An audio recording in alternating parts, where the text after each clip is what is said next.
But hope can die in very ordinary and seemingly unspectacular ways as well. Young people denied the opportunity their parents' generation enjoyed and deciding there is nothing worth striving for. Unemployed men and women feeling rejected and losing all sense of self-worth. Older people alone, fearful, their health and mobility needs mounting, and feeling no one seems to care. Progressive political parties exist to deliver a message of hope. For without a foundation built on hope, parties may survive without distinction in the short term, but are destined to fail with time.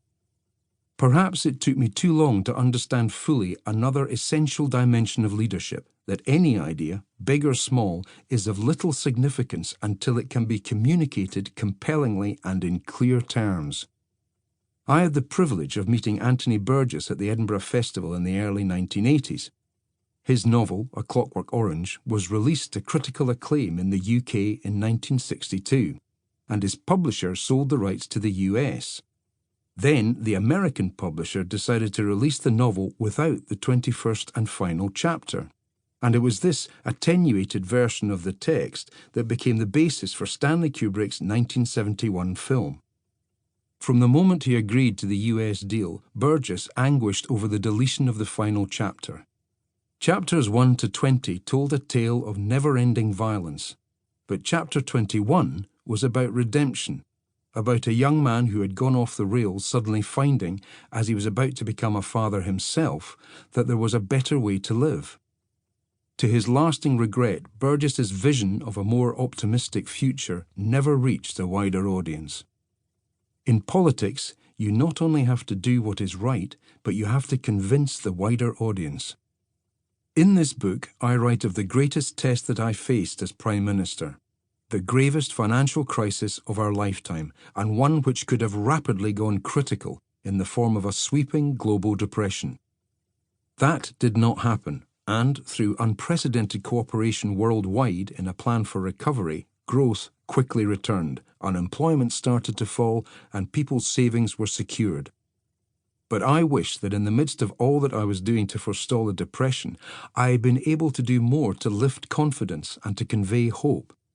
And I regret to this day being unable to convince the British people that we had to finish the work of recovery by rebuilding our still unreformed and risk-laden financial system. That crisis and the response to it, in the form of the innovative G20 meeting in London in April 2009, are matters I will deal with in detail in some of the following chapters. As I reflect on these events, I realize that leadership is not just about what to do, but when to act, to see when history is turning, and to know when to move and when to wait on events. Robert Frost's 1916 poem, The Road Not Taken, is both familiar and haunting.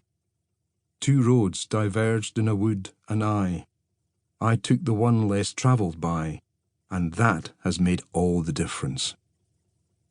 Frost later commented that the poem should not be taken as one about destiny, but his close friend, the poet Edward Thomas, having read the poem, was inspired to volunteer for service in the British Army.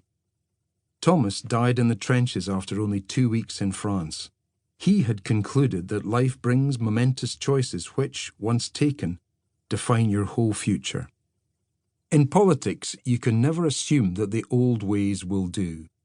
There are turning points when one course of action has reached its end and a new course must be charted.